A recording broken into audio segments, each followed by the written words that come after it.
Hello అండి, అందరూ బాగున్నారు. మేము కూడా బాగున్నామండి. ఈరోజు రెసిపీ వచ్చి ఆంధ్ర స్టైల్ గోంగూర పచ్చడి అండి.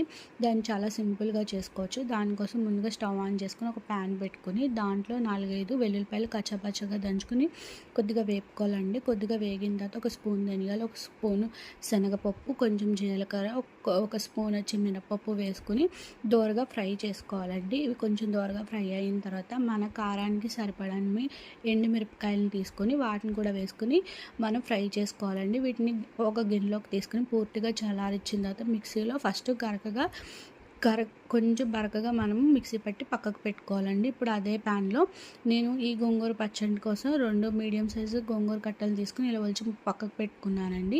దాన్ని శుభ్రంగా వాష్ చేసుకొని ఇప్పుడు దాన్ని మగ్గు పెట్టుకోవడం కోసం కొంచెం ఆయిల్ వేసుకొని మనం శుభ్రం చేసుకున్న గోంగూరను వేసుకొని ఒకసారి పూర్తిగా కలయబెట్టుకొని మూత పెట్టుకొని మధ్యలో తిప్పుకుంటూ దాన్ని గోంగూరను అయితే ఇలాగా మొత్తం వాటర్ పోయేంత వరకు మగ్గ పెట్టుకున్నా అండి.